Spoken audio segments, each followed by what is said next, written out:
Que diriez-vous si je vous disais que la Bible que nous connaissons pourrait manquer des détails cruciaux concernant la création, la vie des patriarches et même les lois de Dieu lui-même? Le livre des Jubilés, conservé dans la Bible orthodoxe éthiopienne, prétend combler ces lacunes en révélant des histoires cachées et en offrant un aperçu plus profond du plan divin de Dieu. Mais voici le problème. Ce livre a été exclu de la majorité du monde chrétien. Pourquoi? Dans la vidéo d'aujourd'hui, nous allons explorer le mystérieux livre des Jubilés, aussi appelé Petite Genèse, et découvrir pourquoi ces 50 chapitres ont été retirés de la Bible chrétienne traditionnelle. Ce texte ancien contient des détails perdus concernant le récit de la Genèse, nous apportant une perspective cosmique sur la manière dont les anges, le temps céleste et les commandements secrets ont été transmis à l'humanité. Mais ce livre ne s'arrête pas là. Il affirme même que le calendrier suivi par la plupart des gens est erroné et que le temps lui-même a été structuré de manière sacrée par Dieu, une structure que très peu respectent aujourd'hui. Alors, pourquoi ce texte ancien a-t-il été rejeté par l'Église primitive? Quel secret renferme-t-il, jugé trop controversé pour le christianisme traditionnel? Le livre des Jubilés commence par une réécriture de l'histoire de la création que nous connaissons dans la Genèse, mais il va bien au-delà de ce que la plupart des Bibles comprennent. Selon les Jubilés, lorsque Dieu a créé le monde, il n'a pas simplement insufflé la vie, il a également établi la structure même du temps en l'alignant avec son ordre divin. C'est là que le concept du temps sacré intervient. Contrairement au calendrier traditionnel que la plupart d'entre nous suivent, le livre des Jubilés présente un calendrier solaire précis supervisé par des anges célestes qui régissent les cycles cosmiques de l'univers. Il ne s'agit pas seulement de compter les jours, il s'agit de vivre en parfaite harmonie avec la volonté de Dieu. Les Jubilés affirment que l'humanité était censée suivre ce calendrier divin, composé de 364 jours divisés en 4 saisons de 91 jours chacune. Cette organisation garantit que les jours sacrés, comme le sabbat et les fêtes, tombent toujours aux dates correctes. C'est un système parfait, mais un système que le reste du monde a oublié. Dans le livre de la Genèse, l'histoire commence avec la création de la terre, mais les Jubilés nous offrent une perspective encore plus vaste. Avant même que le monde ne fût formé, les anges ont été créés dès le premier jour de la création. Ces anges jouent un rôle crucial dans la gouvernance de l'univers, notamment dans la régulation du temps et des saisons.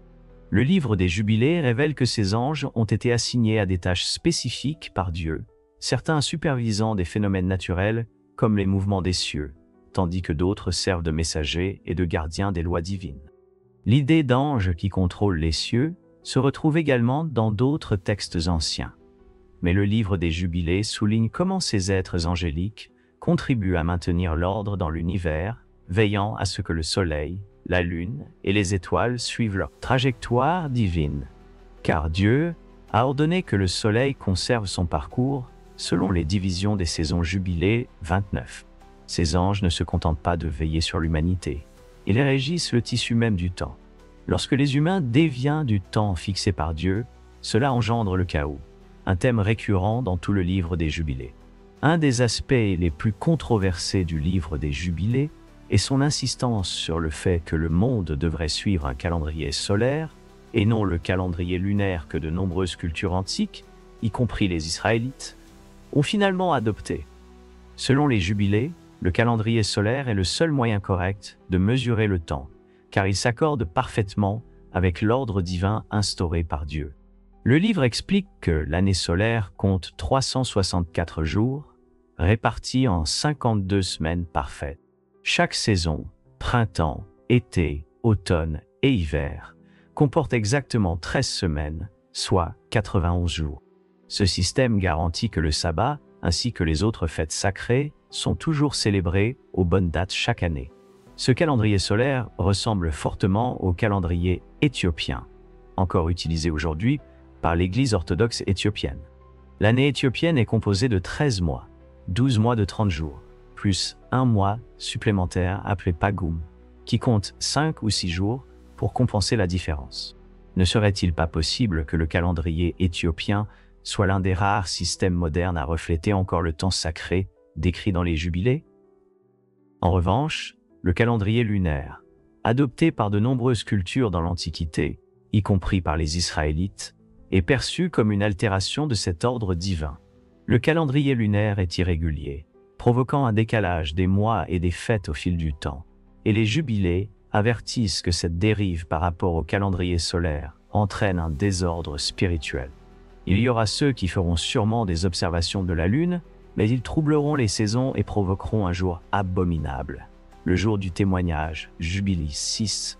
Pour Jubilé, suivre le calendrier lunaire n'est pas seulement une erreur, c'est une forme de désobéissance à la volonté de Dieu.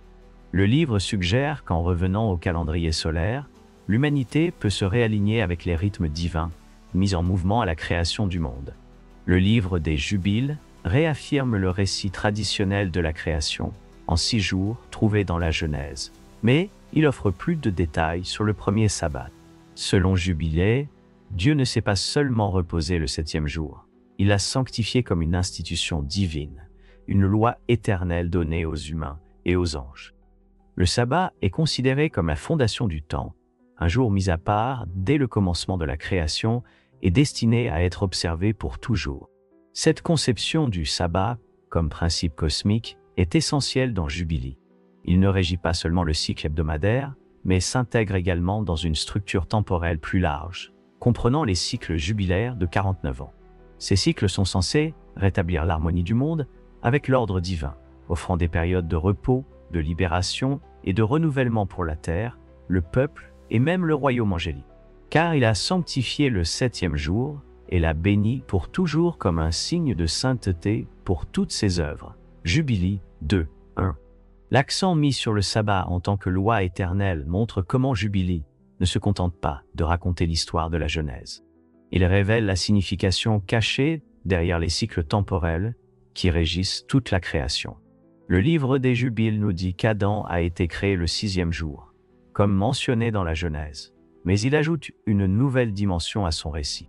Selon Jubilé, après avoir créé Adam, Dieu lui a donné des commandements spécifiques dès le départ. Des lois incluant l'observance du sabbat, les lois de pureté, ainsi que les règles concernant le mariage et le culte. Ces lois, transmises par les anges, devaient être suivies par Adam et ses descendants dans le cadre de l'alliance que Dieu a conclue avec l'humanité. Bien que la Genèse mentionne les interactions directes de Dieu avec Adam, Jubilé introduit des êtres angéliques comme médiateurs qui enseignent à Adam comment respecter les commandements divins. Ces anges, en particulier ceux connus sous le nom de anges de la présence, veillent à ce qu'Adam et Ève comprennent les lois de sainteté, de sacrifice et de conduite morale. Le 6e jour de la 2e semaine, nous avons amené, selon la parole de Dieu, à Adam tous les animaux, tout le bétail, tous les oiseaux, et tout ce qui se déplace sur la terre, ainsi que tout ce qui se meut dans l'eau, selon leurs espèces.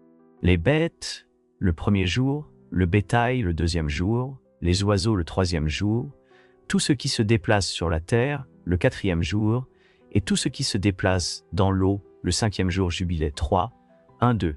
Cette interaction angélique visait à renforcer l'idée que la loi de Dieu n'est pas simplement une invention humaine, mais fait partie de l'ordre céleste.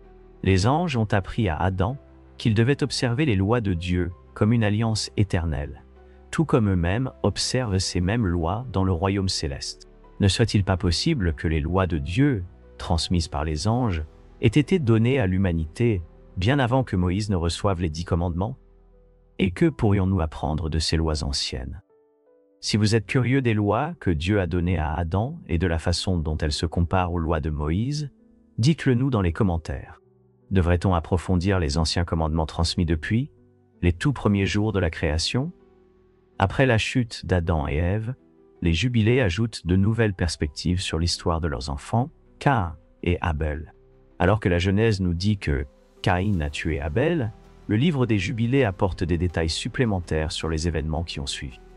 Le meurtre d'Abel par Caïn est considéré comme la première grande violation de la loi de Dieu, un péché qui entraîne des conséquences spirituelles pour toute l'humanité. Mais alors que Caïn est banni, les Jubilés insistent sur le fait que la lignée juste de l'humanité se poursuit à travers Seth, le 3e fils d'Adam. Dans les Jubilés, Seth est présenté comme une figure de droiture, instruite à suivre les lois transmises par les anges. Cela prépare le terrain pour ses descendants, y compris Noé, afin de poursuivre l'alliance avec Dieu. L'histoire de Noé et du déluge est bien connue par la Genèse. Mais le livre des Jubilés offre des révélations supplémentaires concernant ce qui s'est passé avant et après le grand déluge. Dans les Jubilés, l'accent n'est pas seulement mis sur la survie de Noé, mais sur l'alliance que Dieu établit avec lui par la suite.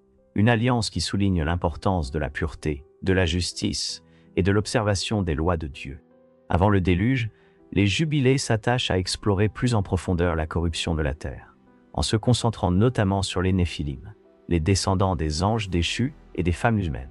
Alors que Genèse 6, 1-4 mentionne brièvement les Néphilim, le livre des Jubilés fournit davantage de contexte, montrant comment ces géants ont contribué à la méchanceté qui a poussé Dieu à purifier la terre par le déluge. Et la loi injuste augmentait sur la terre, et toute chair corrompait sa voie, comme les hommes et le bétail, et les bêtes et les oiseaux, et tout ce qui marche sur la terre. Tous déviaient dans leurs voies et leurs ordres, et ils commencèrent à se dévorer les uns les autres. Jubilés 5, 2. Cette décadence morale n'était pas seulement causée par le péché humain, mais aussi par l'influence des anges déchus, qui transmettaient une connaissance interdite et perturbaient l'ordre naturel. La réponse de Dieu est rapide. Il envoie le déluge pour balayer cette corruption. Pourtant, il préserve Noé et sa famille en raison de leur droiture. Après le déluge, le livre des Jubilés révèle que Dieu n'a pas seulement promis de ne plus inonder la terre. Il a aussi établi une nouvelle alliance avec Noé, qui incluait des lois spécifiques de pureté et de sacrifice. Ces lois, ensuite transmises aux Israélites, étaient destinées à aider l'humanité à maintenir sa sainteté et à éviter la corruption qui avait conduit au déluge.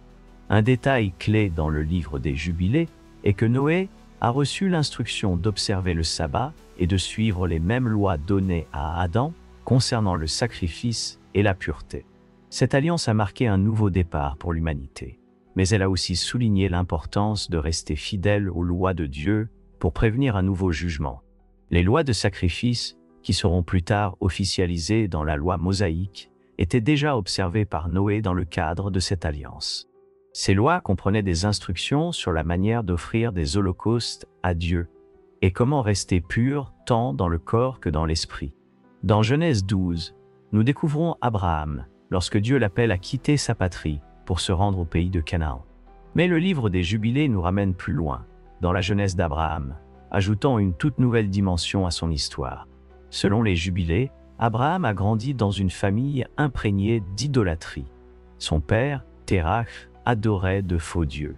Cela n'est pas mentionné dans la Genèse, mais les Jubilés brossent un tableau vivant d'un jeune Abraham, rejetant les pratiques païennes qui l'entouraient, choisissant plutôt de suivre le véritable Dieu. Il demanda « Mon père, dis-moi, qui est cette idole que tu vénères ?» Lorsque Abraham vit que c'était une image en pierre, il la brûla sous les yeux de tous et s'enfuit dans le désert. Jubilés 11, 16-17. Alors que la Genèse se concentre sur l'obéissance d'Abraham à l'appel de Dieu de quitter sa maison, le livre des Jubilés dépeint Abraham comme une figure révolutionnaire, détruisant les idoles dans la maison de son père et adoptant une position audacieuse contre l'idolâtrie de son époque. Cet acte de rébellion spirituelle prépare le terrain pour le rôle ultérieur d'Abraham en tant que père du peuple élu qui rejette les pratiques païennes et suit les lois de Dieu. L'une des différences les plus visibles entre la Genèse et le livre des Jubilés est l'idée qu'Abraham suivait déjà les lois divines bien avant la naissance de Moïse. Dans la Genèse, il n'est fait mention d'aucune loi reçue par Abraham, à l'exception de l'alliance autour de la circoncision, dans Genèse 17. Cependant, dans le livre des Jubilés, Abraham est présenté comme quelqu'un qui observait déjà le sabbat, offrait des sacrifices et suivait d'autres lois, généralement associées à Moïse. Selon le livre des Jubilés, ces lois ne sont pas apparues au temps de Moïse. Elles ont été transmises par les anges aux patriarches, à commencer par Adam. Abraham a reçu ces commandements des anges, et il était attendu qu'il les respecte dans le cadre de son alliance avec Dieu. Il a été instruit par les anges quant aux choses inscrites sur les tablettes célestes. Jubilés 12, 25. Contrairement à la Genèse, où les actions d'Abraham sont considérées comme un cheminement personnel de foi, le livre des Jubilés le présente comme un acteur d'un plan cosmique. Il est guidé par des anges, et les lois qu'il suit font partie d'un ordre divin qui gouverne à la fois le ciel et la terre. Ces lois incluent le sabbat et diverses règles de pureté que Moïse formalisera plus tard. L'alliance de la circoncision est l'un des moments les plus importants de l'histoire d'Abraham. Dans Genèse 17, Dieu demande à Abraham de se circoncire lui-même et tous les mâles de sa maison en signe de l'alliance. Mais le livre des Jubilés va plus loin, révélant que ce n'était pas simplement un geste symbolique. C'était une loi cosmique gravée sur les tablettes célestes. Selon le livre des Jubilés, la circoncision n'était pas seulement un signe pour les descendants d'Abraham. C'était une loi divine existant depuis la création du monde. Cette alliance a été inscrite sur les tablettes célestes, considérée comme le plan divin de la création, renfermant toutes les lois qui régissent à la fois les anges et les humains.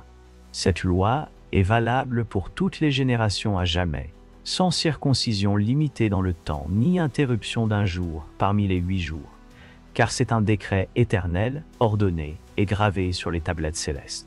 Jubilé 15, 25. Dans la Genèse, l'accent est mis sur l'obéissance d'Abraham à l'ordre de Dieu, tandis que le livre des Jubilés présente cet acte comme faisant partie d'un ordre divin bien plus vaste. La circoncision n'est pas seulement un signe physique, elle constitue un moyen de s'aligner aux lois cosmiques qui gouvernent l'univers. L'histoire du sacrifice d'Isaac, connu sous le nom d'Akéda, est l'un des épisodes les plus puissants de la Genèse 22, 1-19, où Dieu met à l'épreuve la foi d'Abraham en lui demandant de sacrifier son fils Isaac. Le livre des Jubilés raconte cette histoire, mais en y ajoutant plusieurs dimensions supplémentaires. Dans les Jubilés, l'épreuve ne concerne pas uniquement la relation entre Abraham et Dieu. Elle s'inscrit aussi dans une guerre spirituelle plus vaste. Selon les Jubilés, l'ange maître, une figure souvent associée à Satan, est celui qui suggère cette épreuve à Dieu, dans l'espoir qu'Abraham échoue. Maître incarne les forces du mal, cherchant sans cesse à déstabiliser les justes.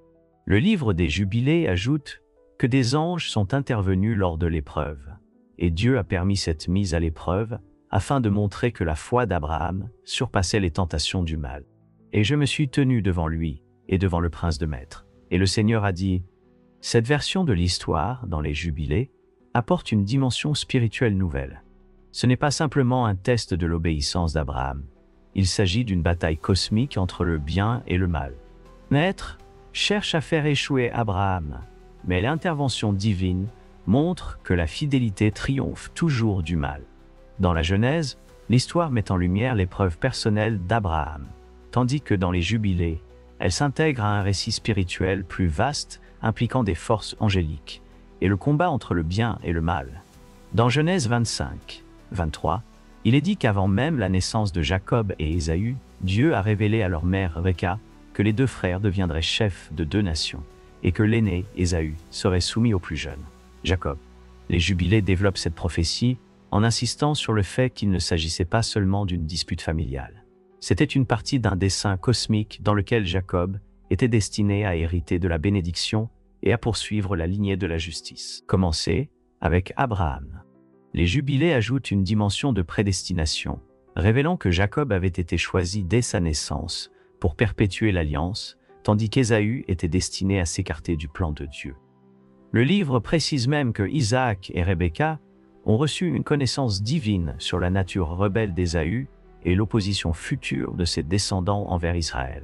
Et le Seigneur lui a dit, « 2 nations sortiront de ton ventre, et une nation sera plus forte que l'autre, et l'aîné servira le cadet. » Jubilé 19, 13, référence de la Genèse.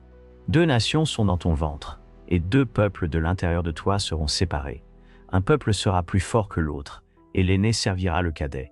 Dans la Genèse, cette lutte se manifeste à travers la ruse de Jacob et l'impulsivité d'Ésaü. Cependant, les Jubilés expliquent que Jacob était toujours destiné à hériter du droit d'aînesse et que ses actions, bien que trompeuses, faisaient partie de la réalisation d'un plan divin. L'une des principales différences dans les Jubilés est la représentation d'Ésaü comme bien plus qu'un simple frère ayant perdu son droit d'aînesse. Les Jubilés soulignent qu'Ésaü incarne une lignée de rébellion contre le peuple choisi de Dieu. Ses descendants sont décrits comme une nation qui s'opposera directement à Israël, accomplissant ainsi la prophétie selon laquelle l'aîné servira le cadet. Bien que la Genèse mentionne l'hostilité entre Ésaü et Jacob, après les événements liés au droit d'aînesse et à la bénédiction Genèse 27, 41, les Jubilés développent ce thème en montrant comment les descendants d'Ésaü deviendrait une nation en opposition directe à la lignée de Jacob, les futurs Israélites. Cela s'inscrit dans le plus grand conflit cosmique, souvent souligné dans les jubilés. La lutte entre justice, représentée par Jacob, et rébellion, représentée par Ésaü. Et Ésaü prit ses femmes, ses fils, tout ce qu'il possédait, et il monta dans le pays montagneux de Séhir où il s'établit. Ésaü devint une nation, et ils opprimèrent les descendants de Jacob. Jubilé 37, 1, référence de la Genèse, Genèse 36. Ainsi Ésaü, c'est-à-dire Édom, s'installa dans le pays montagneux de Séhir. Les jubilés précisent que la rébellion d'Ésaü n'était pas seulement personnelle, mais aussi nationale. Ses descendants connaîtront de nombreux conflits avec les Israélites, reflétant la bataille spirituelle commencée avec leur ancêtre. L'un des moments les plus marquants de la vie de Jacob est lorsqu'il reçoit la bénédiction de son père Isaac dans le livre de la Genèse. Cette bénédiction assure que Jacob devient le père des 12 tribus d'Israël, Genèse 27. Cependant, le livre des Jubilés va plus loin en soulignant que Jacob a reçu non seulement une bénédiction, mais aussi la transmission des lois divines qui avaient été données à Abraham. Selon les Jubilés, après avoir reçu la bénédiction, Dieu et les anges révèlent à Jacob les lois que lui et ses descendants doivent suivre. Cela inclut l'observance du sabbat, les règles de pureté et le calendrier sacré, des lois qui seront ensuite formalisées dans la loi mosaïque. Jacob est présenté comme le gardien de ces lois, chargé de veiller à ce que ses descendants, les futurs Israélites, les respectent dans le cadre de leur alliance avec Dieu. Et le Seigneur lui apparut pendant la nuit et dit : « Je suis le Seigneur Dieu d'Abraham ton père, et le Dieu d'Isaac. Le pays sur lequel tu es couché, je te le donne, à toi et à ta postérité. Ta postérité sera comme les étoiles du ciel. » Jubilé 27, 23. Référence de la Genèse. Genèse 28, 12-15. Dans la vision de l'échelle et de la promesse de Dieu à Jacob, telle que décrite dans les Jubilés, les lois transmises à Jacob font partie de l'ordre cosmique, gouvernent à la fois le ciel et la terre. Cet accent mis sur Jacob, en tant qu'héritier de la loi divine, élève son rôle au-delà du seul droit d'aînesse. Il devient le gardien des commandements éternels de Dieu, liés aux tables célestes évoquées plus tôt dans les Jubilés. Les Jubilés ne se limitent pas à la rivalité entre Jacob et Ésaü. Ils en font une vision prophétique de la lutte permanente entre leurs descendants. Le livre suggère que les nations, issus d'Ésaü, s'opposeront constamment aux descendants de Jacob, les Israélites, tout au long de l'histoire. Cela dépasse le conflit personnel entre deux frères et s'inscrit dans l'idée d'une bataille spirituelle entre la justice, représentée par Jacob-Israël, et la rébellion, incarnée par Ésaü, Édom. Dans les Jubilés, cette lutte prophétique ne concerne pas seulement un affrontement territorial. Elle fait partie de la grande guerre cosmique entre les forces du bien et du mal. La lignée d'Ésaü représente des nations qui deviendront ennemies du peuple choisi par Dieu, et cette tension perdure tout au long de l'histoire biblique. Cette opposition spirituelle entre Israël et les descendants d'Ésaü joue un rôle clé dans la vision apocalyptique des Jubilés, liant ce conflit au temps de la fin. Jacob et ses fils sont descendus en Égypte pour rejoindre Joseph, tandis que les fils d'Ésaü sont restés dans la terre d'Édom. Depuis ce jour, l'inimitié entre ces nations a perduré. Jubilé 4, 53. Cette vision d'une lutte spirituelle continue reflète les grands thèmes des Jubilés, où l'histoire des patriarches s'inscrit dans un vaste plan cosmique. Un plan qui concerne non seulement la famille d'Abraham, mais aussi le destin des nations et le combat ultime entre le combat ultime, bien et le mal. Dans la Genèse, on voit la naissance des 12 fils de Jacob à travers ses femmes, Léa et Rachel, ainsi que leurs servantes. Ces 12 fils, Ruben, Simon, Lévi, Juda, Dan, Nephtali, Gad, Asher, Issachar, Zabulon, Joseph et Benjamin, deviennent les chefs des tribus d'Israël. Cependant, les Jubilés ajoutent une dimension divine à la naissance de ces fils, montrant que leurs naissances ne sont pas seulement le fruit de relations humaines, mais faisaient partie d'un plan prédéterminé établi par Dieu. Selon les Jubilés, le moment et l'ordre des naissances ont été ordonnés par Dieu afin de correspondre au calendrier sacré. Le livre souligne que chaque fils est né selon le calendrier divin, ce qui fait de leur naissance une pièce essentielle du grand plan cosmique. Les épouses et servantes de Jacob ont donné naissance à ses 12 fils, chacune au moment fixé par le Seigneur, et leur destin était inscrit sur les tablettes célestes. Jubilé 28, 12. Référence dans la Genèse. Genèse 29, 31 à 30, 34. La naissance des fils de Jacob, tandis que la Genèse met l'accent sur les événements entourant la naissance de ses fils, les jubilés insistent sur le fait que leur naissance avait été écrite sur les tablettes célestes, renforçant ainsi l'idée que les 12 tribus faisaient partie du plan préétabli de Dieu pour le monde. Un des moments marquants dans la Genèse est l'histoire de Ruben, le fils aîné de Jacob, qui perd son statut de premier-né après avoir commis un péché grave, Genèse 35, 22. Les jubilés approfondissent cet événement, mettant en lumière ses conséquences spirituelles et expliquant pourquoi Juda et Lévi montent en importance à sa place. Dans les jubilés, le péché de Ruben est présenté comme une violation des lois divines établies bien avant ses actes. Ce n'est pas seulement perçu comme un échec personnel, mais comme une transgression spirituelle qui le prive du leadership des tribus. Cela permet à Juda, le quatrième fils, d'émerger en tant que chef tribal, tandis que Lévi assume le rôle du sacerdoce, conformément à l'ordre divin établi par Dieu. En raison de son péché, le premier-né Ruben est exclu de l'héritage. Juda est choisi comme prince sur ses frères, et Lévi est consacré pour le sacerdoce à jamais. Jubilé 33, 10, référence à la Genèse, Genèse 49, 3-4, Ruben est disqualifié à cause de son péché. Si la Genèse mentionne cette disqualification, les jubilés insistent beaucoup plus sur la manière dont cet événement s'inscrit dans le plan cosmique. L'ascension de Juda fait partie de la loi éternelle de Dieu, et Lévi est consacré pour le sacerdoce, reliant ainsi leur destinée au cadre spirituel plus large qui gouverne l'avenir d'Israël. Dans la Bible, la tribu de Lévi est consacrée au sacerdoce, avec Moïse et Aaron issus de cette tribu, Exode 28. Mais dans les jubilés, le rôle de Lévi en tant que tribu sacerdotale est présenté comme un mandat éternel. Le livre souligne que le sacerdoce de Lévi n'était pas seulement un devoir tribal. Il a été établi dans les tablettes célestes bien avant que le sacerdoce lévitique ne soit formalisé sous Moïse. Selon les jubilés, Lévi a été choisi par Dieu pour être le leader spirituel des tribus, chargé de veiller à l'observance des lois divines. Son rôle sacerdotal est décrit comme faisant partie de l'ordre cosmique, avec des responsabilités spécifiques reliant le ciel et la terre.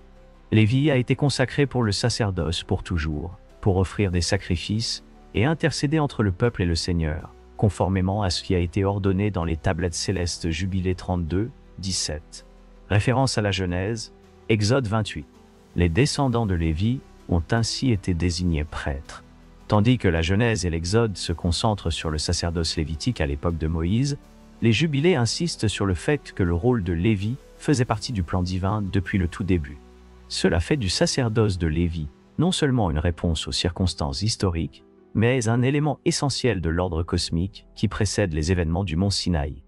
Dans la Genèse, les 12 fils de Jacob deviennent les chefs des 12 tribus, et nous suivons leur parcours jusqu'à leur installation finale dans la terre promise. Cependant, dans le livre des Jubilés, les tribus ne sont pas seulement héritières de la terre. Elles sont présentées comme les gardiennes de la loi divine, chargées de respecter les commandements de Dieu transmis par Abraham et Isaac. Selon les Jubilés, chaque tribu porte une responsabilité spirituelle spécifique et doit suivre les lois inscrites sur les tablettes célestes.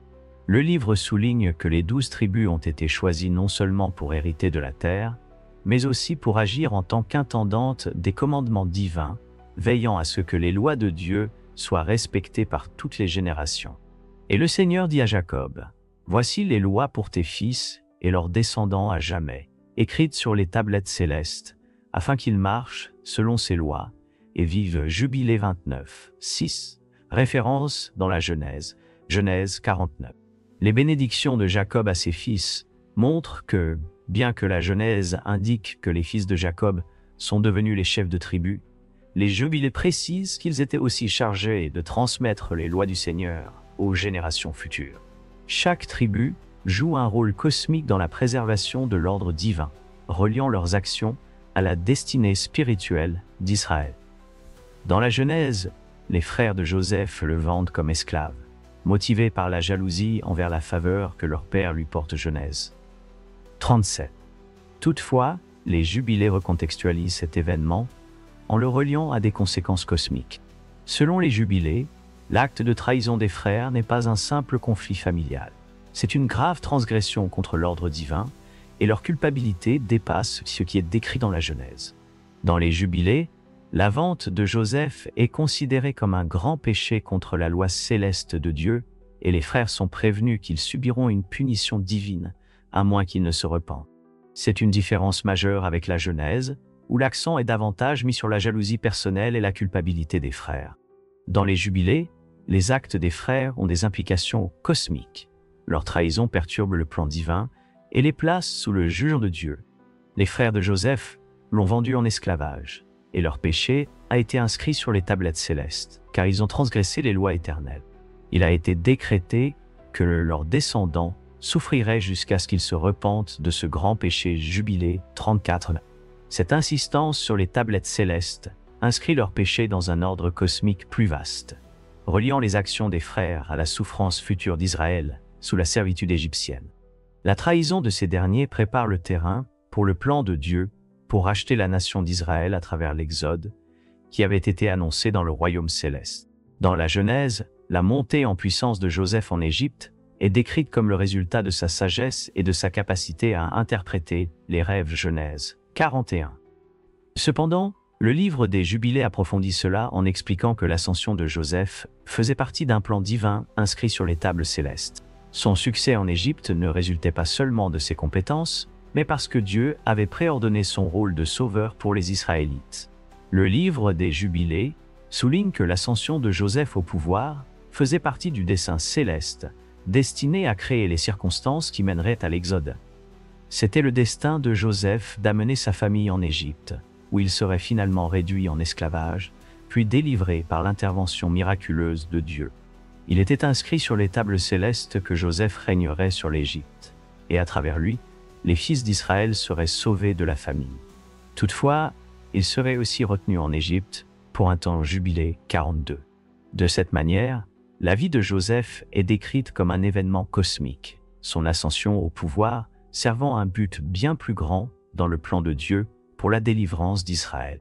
Le livre des Jubilés relie directement le succès de Joseph à l'ordre céleste, montrant que ce n'était pas simplement un coup de chance ou une capacité humaine, c'était prédestiné.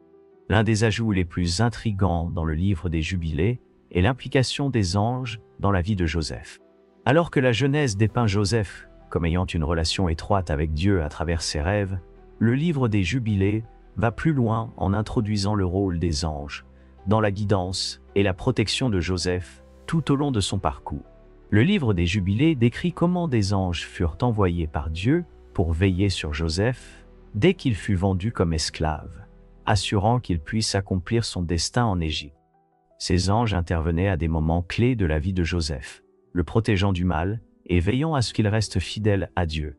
Le Seigneur envoya ses anges pour garder Joseph lors de son voyage en Égypte, afin qu'il ne périsse pas, car sa vie était précieuse aux yeux du Seigneur, et son chemin avait été écrit dans les tables célestes. Jubilé 34, 21.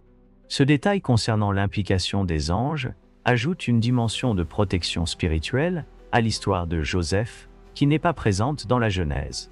Il est clair que le parcours de Joseph n'était pas simplement une succession d'événements fortuits. Son chemin était minutieusement orchestré par Dieu, avec des anges veillant à ce qu'il accède au pouvoir et finisse par sauver sa famille. L'une des différences les plus marquantes entre la Genèse et les Jubilés réside dans la façon dont la vie de Joseph est liée à l'Exode. Dans la Genèse, le rôle de Joseph s'achève avec l'installation de sa famille en Égypte, mais dans les Jubilés, sa vie est présentée comme prophétique, annonçant l'esclavage, puis la future délivrance des Israélites. Selon les Jubilés, l'ascension de Joseph au pouvoir en Égypte ne visait pas seulement à sauver sa famille de la famine. Elle représentait aussi l'accomplissement d'une prophétie menant à l'Exode. Les Jubilés expliquent que Joseph était conscient de la future servitude de ses descendants et a joué un rôle dans leur préparation à cette délivrance. Joseph dit à ses frères, « Je vais mourir, mais Dieu vous visitera et vous fera sortir de ce pays pour vous conduire vers le pays qu'il a juré à Abraham, Isaac et Jacob. N'ayez pas peur, car ces choses ont été écrites et scellées sur les tablettes célestes. Jubilé 46. Cet aspect prophétique est moins marqué dans la Genèse, où la mort de Joseph clôt son histoire. Dans les Jubilés, en revanche, la mort de Joseph est perçue comme une transition, le début de l'esclavage d'Israël, mais aussi une promesse prophétique qu'il serait un jour délivré d'Égypte. Cela relie directement la vie de Joseph au dessein cosmique de la rédemption qui s'accomplira avec l'Exode. Dans le livre de la Genèse, l'esclavage d'Israël commence lorsqu'un nouveau pharaon accède au pouvoir, un pharaon qui ne connaît pas Joseph et qui commence à opprimer les Israélites, Exode 1, 8-14. Mais dans les Jubilés, cette période d'esclavage fait partie intégrante d'une prophétie cosmique déjà gravée sur les tablettes célestes. Selon les Jubilés, Dieu avait déjà prédit la servitude d'Israël bien avant qu'elle n'arrive, et c'était dans son plan de les mener vers l'Exode et la promulgation de la loi mosaïque. Ce plan prophétique est directement lié au rôle de Joseph qui a conduit Israël en Égypte au départ. Tandis que Joseph a sauvé Israël de la famine, leur séjour en Égypte était voué à se terminer par l'esclavage, ce qui démontrerait en fin de compte la puissance de Dieu à délivrer son peuple. Il était écrit sur les tablettes célestes qu'ils seraient opprimés en Égypte et que Dieu les ferait sortir avec une grande puissance et des prodiges, afin que son nom soit glorifié. Jubilé 4, 81. Cela fait du temps d'Israël en Égypte non seulement un ensemble d'événements historiques, mais aussi une partie d'une plus grande narration spirituelle, où leur esclavage et leur éventuel exode étaient prédestinés pour la gloire de Dieu. La souffrance des Israélites est présentée comme une épreuve nécessaire qui les préparerait à recevoir les lois données au mont Sinaï. Dans l'Exode, nous voyons Dieu agir directement pour provoquer les plaies et libérer Israël de l'oppression de Pharaon. Exode 7-12. Cependant, Jubilé ajoute une dimension de guerre spirituelle à l'histoire, introduisant les anges comme des acteurs clés dans le conflit entre Dieu et Pharaon. Selon Jubilé, l'oppression d'Israël faisait partie d'une bataille spirituelle entre les forces du bien et du mal. Mastema, une figure souvent associée à Satan, est présentée comme œuvrant activement à endurcir le cœur de Pharaon et à accroître la souffrance d'Israël. Mastema et ses esprits malins auraient encouragé les Égyptiens à opprimer Israël de manière encore plus brutale, mettant à l'épreuve leur fidélité à Dieu. Et le prince de Mastema s'opposa à eux. Il chercha à les détruire par une dure servitude et à les amener à abandonner leur foi en le Seigneur. Jubilé 4, 89. De cette façon, Jubilé ajoute une dimension cosmique à l'histoire de l'esclavage d'Israël, montrant que ce n'était pas seulement une question de pouvoir politique. Des forces spirituelles étaient à l'œuvre, tentant de saper le dessein de Dieu pour la délivrance d'Israël. Les plaies d'Égypte ne sont pas seulement des actes de jugement divin, mais font partie d'une plus grande bataille cosmique, Mastema essayant d'empêcher l'exode d'Israël. Dans Jubilé, les tablettes célestes jouent un rôle central pour expliquer comment les lois et le calendrier de l'exode faisaient partie du plan éternel de Dieu. Selon Jubilé, l'exode n'était pas simplement une réaction à la souffrance d'Israël. Il avait été soigneusement programmé et prédestiné selon le calendrier divin, écrit sur les tablettes célestes. Le livre souligne que le moment choisi pour l'exode était lié à l'observance des lois sacrées et que la délivrance d'Israël visait à les amener en alignement avec l'ordre divin. Jubilé s'explique que le temps d'Israël en Égypte, leur souffrance et le moment de leur délivrance étaient tous prédéterminés. Les actions de Dieu suivaient parfaitement la chronologie cosmique, et il était écrit sur les tablettes célestes que le 14e jour du premier mois, au moment voulu, Dieu ferait sortir Israël d'Égypte. Car c'était le jour mis à part depuis le début de la création. Jubilé 49, 1. Ce détail est unique au Jubilé. Alors qu'Exode se concentre sur les événements qui ont mené aux plaies et les plaies elles-mêmes, Jubilé introduit l'idée que le moment de l'Exode faisait partie d'un calendrier prédéterminé lié aux lois cosmiques de l'univers. Cela rend l'Exode plus qu'un simple événement historique. C'est une partie du tissu spirituel de la création. Les 10 plaies dans l'Exode, Exode 7-12, sont un affichage dramatique du pouvoir de Dieu envoyé pour forcer Pharaon à libérer les Israélites. Dans Jubilé, cependant, les plaies prennent une signification cosmique. Elles ne sont pas seulement des punitions divines, mais aussi des actes symboliques qui représentent la défaite des dieux d'Égypte et des forces spirituelles qui les soutiennent. Jubilé explique que chaque plaie visait à désarmer les faux dieux d'Égypte, démontrant que seul le Dieu d'Israël avait un véritable pouvoir sur le ciel et la terre. Chaque plaie était un coup porté non seulement contre Pharaon, mais aussi contre les dirigeants spirituels de l'Égypte, sapant les forces des ténèbres qui cherchaient à maintenir Israël en esclavage. Le Seigneur a envoyé les plaies sur l'Égypte non seulement pour juger Pharaon, mais pour montrer que les dieux d'Égypte n'étaient rien devant lui, car ils étaient de faux pouvoirs incapables de se dresser devant l'omnipotent Jubilé 48. Dans cette perspective, les plaies font partie du conflit cosmique, plus large entre le bien et le mal, où le Dieu d'Israël défait à la fois les puissances physiques et spirituelles de l'Égypte. Jubilé suggère également que Mastema et ses forces maléfiques œuvraient dans l'ombre pour empêcher Pharaon de libérer Israël. Mais le pouvoir de Dieu les a submergés à chaque tournant.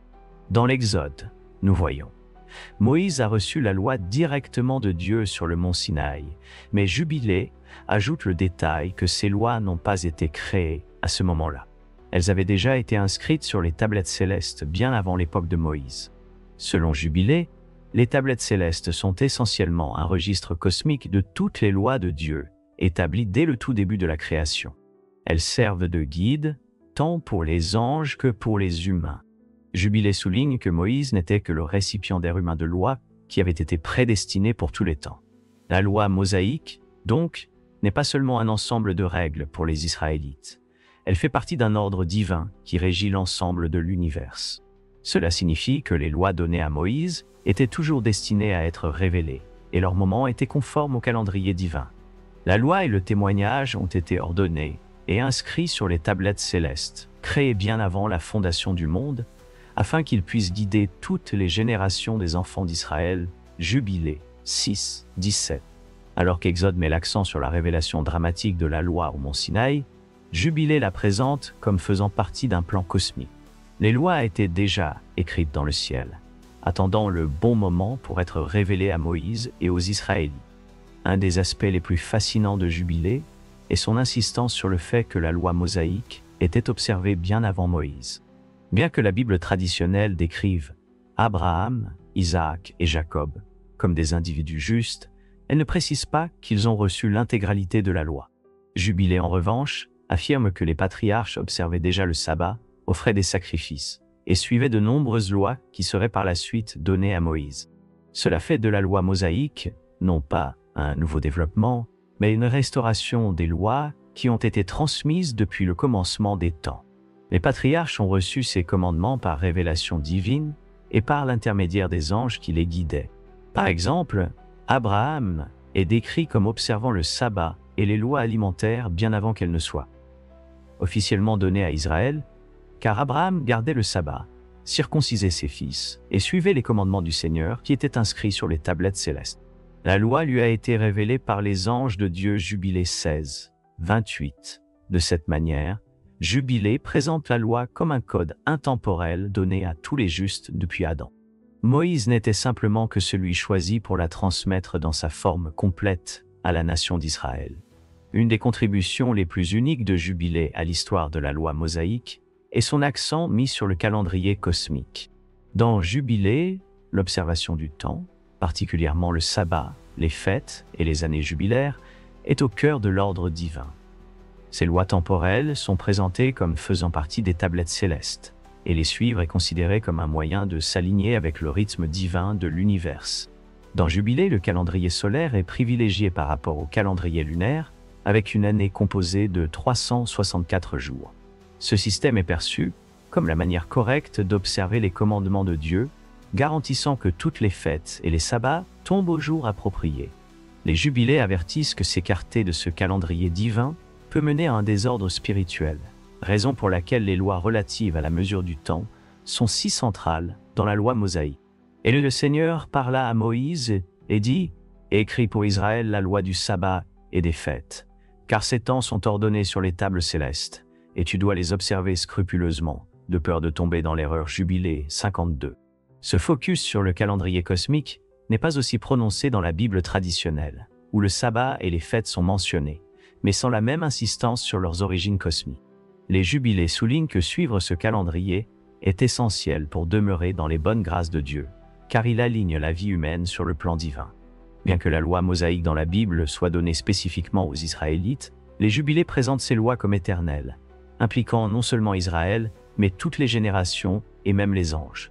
Le livre des jubilés insiste sur le fait que les lois gravées sur les tables célestes ne sont pas simplement des directives temporaires pour une seule nation. Ce sont des commandements éternels qui gouvernent à la fois le ciel et la terre. Dans les jubilés, les lois données à Moïse doivent être observées par toute la création de Dieu, y compris les anges, qui sont dépeints comme gardant le sabbat et observant les fêtes de Dieu dans le ciel. Cela fait de la loi mosaïque une partie de l'ordre universel, dépassant l'humanité et reliant le domaine spirituel au domaine physique. La loi donnée à Moïse sur le mont Sinaï est éternelle et sera observée au ciel comme sur terre.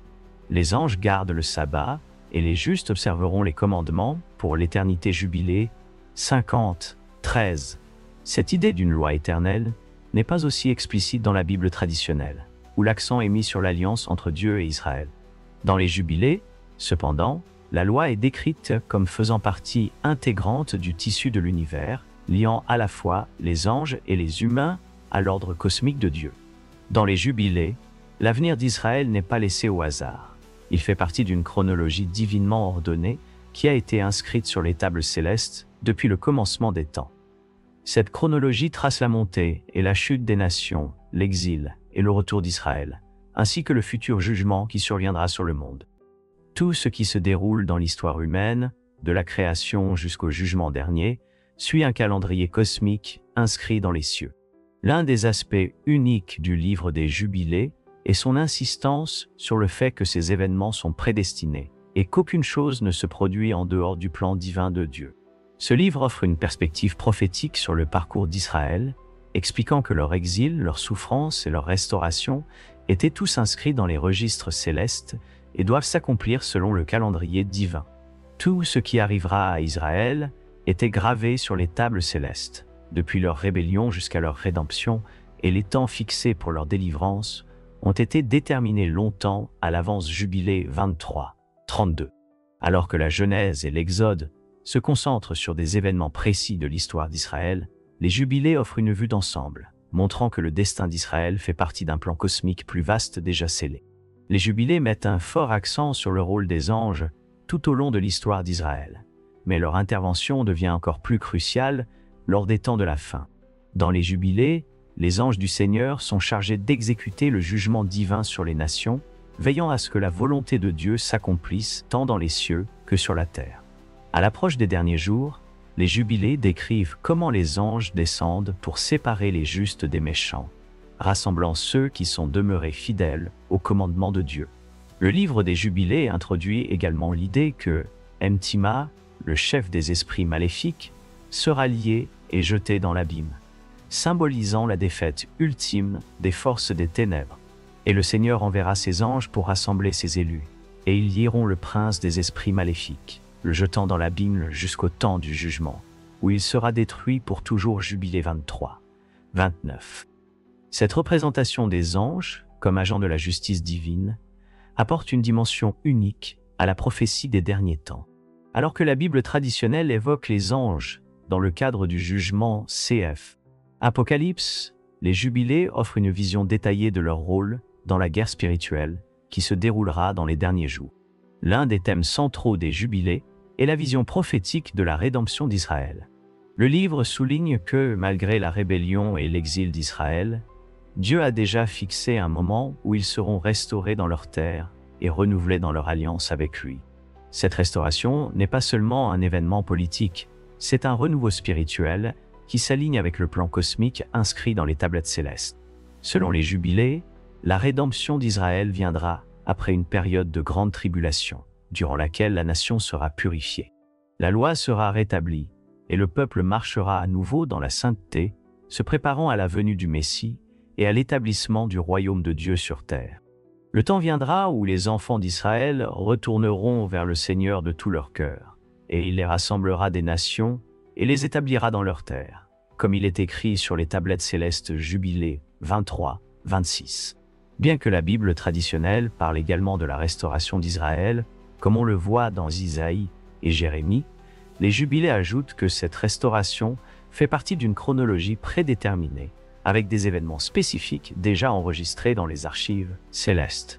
Dans les temps de la fin, les jubilés décrivent l'avènement d'un royaume messianique où le souverain choisi par Dieu, souvent interprété comme le Messie, établira la justice sur terre. Le livre des Jubilés souligne que ce royaume marquera la fin de l'âge actuel et le début du règne éternel de Dieu, où la loi sera maintenue et les justes hériteront de la terre. Le jugement final dans les Jubilés implique la séparation des justes et des méchants, les méchants étant jetés dans le lac de feu. Mastema et ses esprits malins seront vaincus, et le Messie régnera dans la paix et la justice.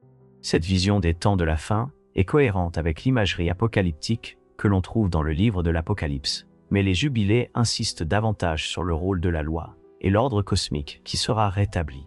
Le Seigneur établira son royaume sur terre, et les justes régneront avec lui, car la loi sera écrite dans leur cœur, et les méchants seront jetés dans le lac de feu. Jubilé 50, 13.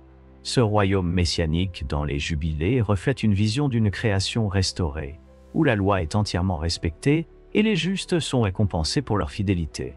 Le jugement final entraîne la défaite ultime du mal, annonçant une ère de paix éternelle. Si vous avez trouvé de la valeur dans cette exploration du livre des Jubilés et sa vision cosmique unique de l'histoire biblique, n'hésitez pas à partager cette vidéo avec d'autres qui pourraient être intéressés par ces mystères profonds. En partageant, vous nous aidez à continuer à dévoiler des textes anciens et à révéler les couches cachées du plan éternel de Dieu. N'oubliez pas de liker, de vous abonner à Deep Bible Stories et de participer à la conversation dans les commentaires. Ensemble, nous pouvons approfondir encore plus ces fascinants aperçus bibliques.